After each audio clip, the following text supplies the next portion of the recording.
Welcome back dreamers. ये story है ऐसे आदमी की जिसके पास बोलने के लिए सिर्फ 1000 वर्ड्स है और अगर वो 1000 वर्ड्स से ज्यादा बोल जाता है तो वो मर जाएगा। दोस्तों, मैं वीडियो स्टार्ट करने से पहले आपको बता देना चाहता हूँ कि इस वीडियो को देखने के बाद आप इस वीडियो से बहुत कुछ सीखने वाले हो, तो वीडियो को एंड तक देखते रहना। मूवी की स्टार्टिंग में हमें दिखाया जाता है कि जैक एक पेड़ को पानी दे रहा है और उसके मुंह पर टेप लगी हुई है। तभी हमें उसके पीछे से उसके अंतरात्मा की आवाज आती है कि अगर वो एक भी शब्द बोला तो वो मर जाएगा। अब कहानी कुछ समय के लिए पीछे चली जाती है। यहाँ पर जैक बहुत ही बड़ी बुक पब्लिशिंग कंपनी में एक एजेंट होता है जो कि बहुत ही सक्सेसफुल भी होता है और वो साथ ही साथ काफी स्वार्थी, बहुत गुस्से वाला और झूठ बोलने वाला इंसान है जो हमेशा लोगों का फायदा उठाने के बारे में सोचता है। लेकिन उसके पास एक अच्छा टैलेंट भी है, वो अपने बातों में किसी को भी फंसा कर उससे अपना काम निकलवा सकता है। जैसे कि वो सबसे पहले कॉफी लेने के लिए लंबी लाइन को देखकर फोन में उसकी वाइफ की डिलीवरी का बहाना बनाकर सबसे पहले आगे जाकर कॉफी ले लेता है। वो वहाँ पर कॉफी देने वाले से भी अच्छे से बात नहीं करता है। दरअसल कॉफी देने वाले को बीटल म्यूजिक में काफी इंटरेस्ट होता है और जैक ने उसे बीटल म्यूजिक को देने के लिए कई बार वादे किए हैं, पर आज तक उसने अपना वादा नहीं निभाया है। अब इसके बाद जब वो ऑफिस जाता है तब उसे वहाँ पर वैलिड पार्किंग करने वाला एक आदमी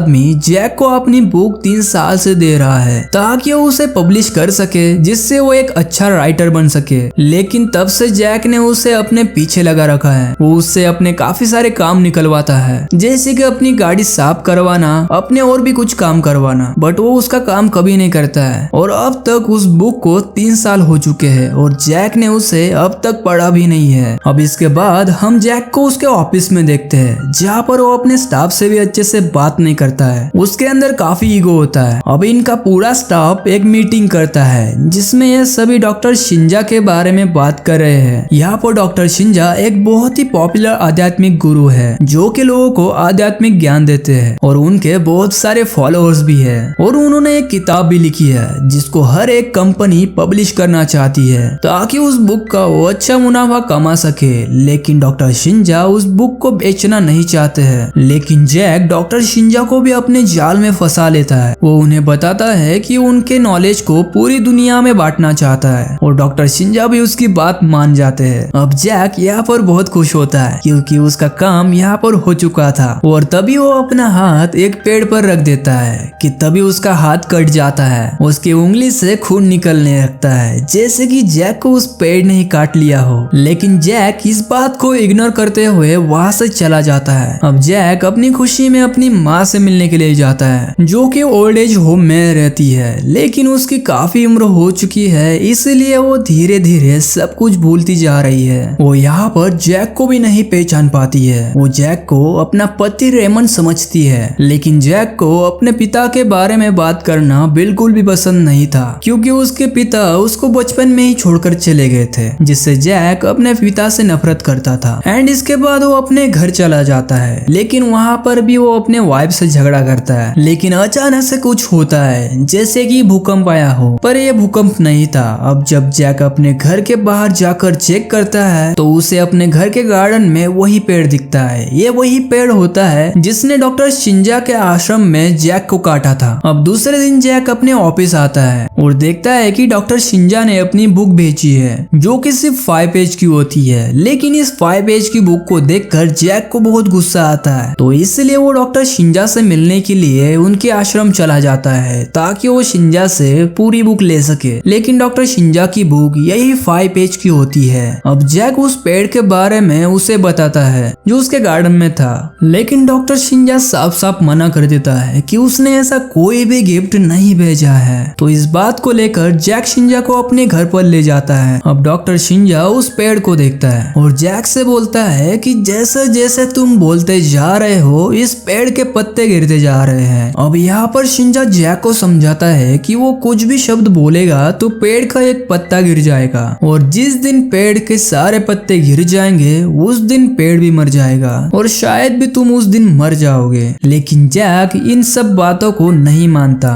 और तुरंत एक कुल्हाड़ी लाता है और पेड़ को काटने की कोशिश करता है। लेकिन जैसे ही वो कुल्हाड़ी पेड़ पर मारता है जैक खुद ही दूर जाकर गिरता है और कुल्हाड़ी का घाव उसे खुद ही लगता है। अब यहाँ पर जैक और पेड़ एक दूसरे से जुड़ चुके थे। अब ये सब देखकर जैक शिंजा पर इल्जाम लगाता है कि ये सब उसी ने किया है, लेकिन शिंजा साफ साफ मना कर देता है और कहता है कि वो 3 दिन के लिए धार्मिक सभा के लिए बाहर जा रहा है और जैक को यकीन दिलाता है कि वो उसके लिए कुछ ना कुछ जरूर करेगा। अब जाते जाते शिंजा जैक को ये सलाह देते हैं कि वो किसी से भी बात ना करे। अब जैक दूसरे दिन अपने ऑफिस जाने से पहले अपने वाइफ के लिए एक नोट लिखता है, जिसमें वो नोटिस करता है कि वो जैसे जैसे शब्द लिखता जा रहा है वैसे वैसे पेड़ के पत्ते गिरते जा रहे हैं। अब यहाँ पर जैक समझ जाता है कि वो बस अभी इशारों में ही बात कर सकता है, चाहे कॉफी लेना हो या फिर अपनी कार पार्किंग करना हो, उसे हर जगह पर इशारों में ही बात करनी पड़ती है। अब जैक के ऑफिस में उसकी बॉस अमेंथा उसे कुछ यूरोप से आए हुए लोगों से मिलवाती है और अपने और डॉक्टर शिंजा के अनुभव शेयर करने के लिए कहती है। तभी दूसरी तरफ हम उस पेड़ को देखते हैं जिस पर 2 गिलहरियां खेल रही होती है और जैक को यहाँ पर भी वही महसूस होने लगता है। अब इसके बाद जैक और उसका असिस्टेंट एरॉन एक रेस्टोरेंट में जाते हैं जहाँ पर पब्लिशिंग कंपनी वाले उससे डील करना चाहते थे, बट यहाँ पर जैक अपनी तरफ से अपने असिस्टेंट को बोलने के लिए कहता है और इसी वजह से मीटिंग काफी फनी रहती है। अब जैक के घर में एक सर्वेंट उसी पेड़ को पानी दे रहा होता है और यहाँ पर भी उसी के साथ जैक पूरा भीग जाता है, लेकिन जैक के ना बोलने के कारण डील साइन नहीं होती है। अब इसके बाद जैक अपने घर पर जाता है तो उसकी वाइफ मैकेन अपने बेटे टाइलर के भविष्य के बारे में जैक से बात करती है और जैक कुछ भी नहीं बोलता, जिसके कारण उन दोनों में फिर से झगड़ा हो जाता है। बाद में जैक डॉक्टर शिंजा को बाहर आकर कॉल करता है, लेकिन डॉक्टर शिंजा को भी इसका इलाज अब तक नहीं मिला था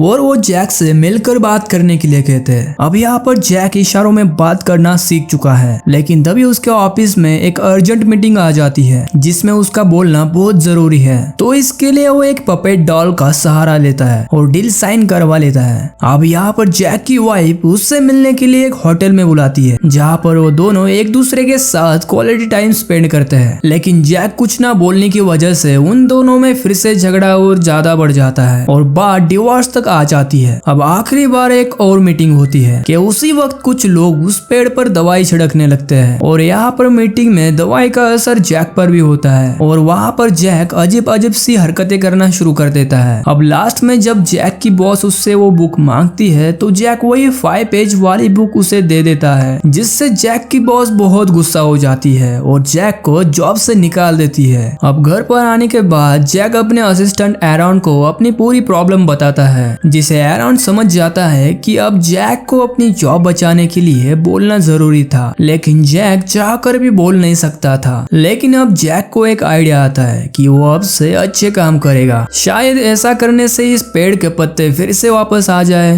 अब जैक एरॉन को पेड़ के पास छोड़कर अच्छे काम करने के लिए निकल जाता है। इसके बाद जैक गरीबों में ब्रेड बांटता है और चर्च की नर्स को पैसे भी देता है, लेकिन इससे कोई भी असर नहीं होता है, अभी भी उस पेड़ से पत्ते गिर रहे होते हैं। अब यहाँ पर जैक हर चीज से थक जाता है। इवनिंग के टाइम वो अपने घर पर आता है तो पूरा घर खाली होता है। उसकी वाइफ उसके बेटे को लेकर अपने माँ के घर चली गई थी। अब जैक इस मूवमेंट पर बहुत ज्यादा दुखी हो जाता है, इसलिए वो अपने पुराने फोटो एल्बम को देखता है जिसमें उसे उसके बचपन की फोटो मिलती है जहाँ पर उसके माता पिता उसके साथ होते हैं। वो उस फोटो को लेकर उसी पेड़ के नीचे बैठ जाता है और ध्यान लगाकर अपने बचपन की बातें सोचने लगता है। वो देखता है कि उसकी माँ छोटे जैक को खाना खिला रही है और वो बहुत ज्यादा खुश है। यहाँ पर जैक कहता है कि वो भी यहाँ पर ही है और वो भी उनके साथ हंसना चाहता है, लेकिन छोटा जैक उससे कहता है कि नहीं डैड, आप यहाँ पर कभी भी नहीं थे। यह सुनकर जैक अचानक से अपने ध्यान से बाहर आ जाता है। अब जैक रात को डॉक्टर शिंजा से मिलने के लिए एक रेस्टोरेंट में जाता है। यहाँ पर डॉक्टर शिंजा जैक को बताते हैं कि इसका कोई भी इलाज नहीं है, कोई भी इस पेड़ के बारे में नहीं जानता है और जैक को एक सलाह देते हैं कि तुम अपने अंदर का सच तलाश करो, सच बोलो और सच को स्वीकार करो,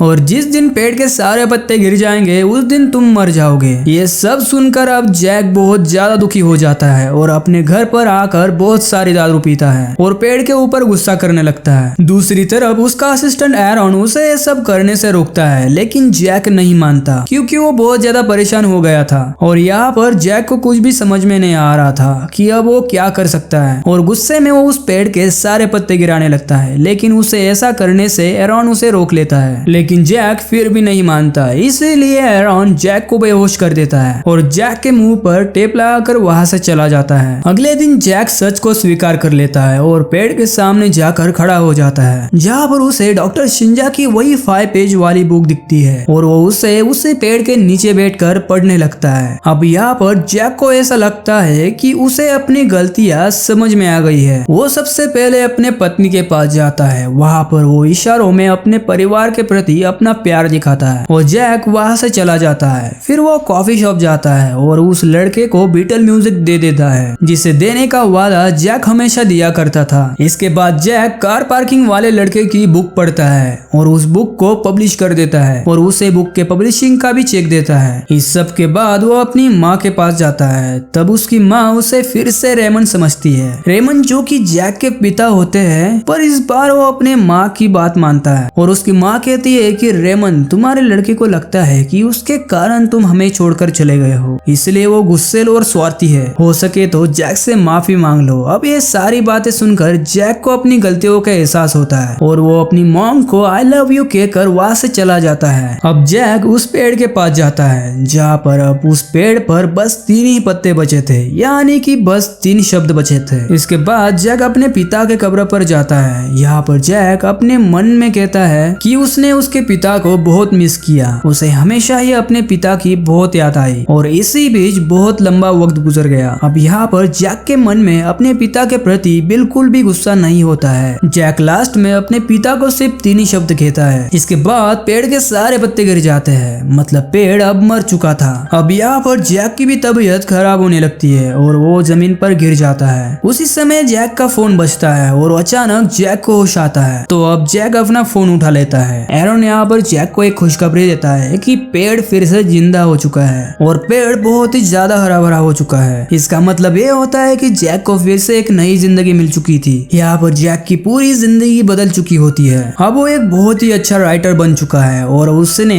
1000 वर्ड बुक भी लिखी है। अब उसकी जगह उसका असिस्टेंट उसका सारा काम करता है। जैक अपना सारा वक्त अब अपने परिवार के साथ बिताता है और उसने अपने वाइफ की पसंद का एक घर भी खरीद लिया है। अब इसके बाद जब जैक अपने अतीत में जाता है तो छोटा जैक उसे डैड कहता है। शायद ये इसीलिए होगा क्योंकि जैक के पिता रेमन खुद भी एक स्वार्थी इंसान थे। शायद इसी के कारण रेमन ने अपना पूरा परिवार खो दिया था और जैक के लिए एक बहुत ही बड़ी जिंदगी की सीख थी कि शायद अब वो अपने पिता के रास्ते पर ही चल रहा था, लेकिन इस इंसिडेंट ने उसकी पूरी लाइफ बदल दी है। अब वो हर चीज के मायने जानता है और इसी के साथ ये मूवी भी यहीं पर खत्म हो जाती है। इस मूवी से हमें यही सीखने को मिलता है कि हमारे एक एक वर्ड बहुत ही ज्यादा शक्तिशाली होते हैं और इसे हमें बहुत ही ध्यान से इस्तेमाल करना चाहिए, अपनों की खुशी के लिए, अपने परिवार की खुशी के लिए। तो दोस्तों ये मूवी 2012 में रिलीज हुई थी और इस मूवी के IMDb रेटिंग है 5.9 आउट ऑफ 10। तो दोस्तों कैसी लगी ये मूवी मुझे प्लीज कमेंट सेक्शन में जरूर बताना। Thanks for watching.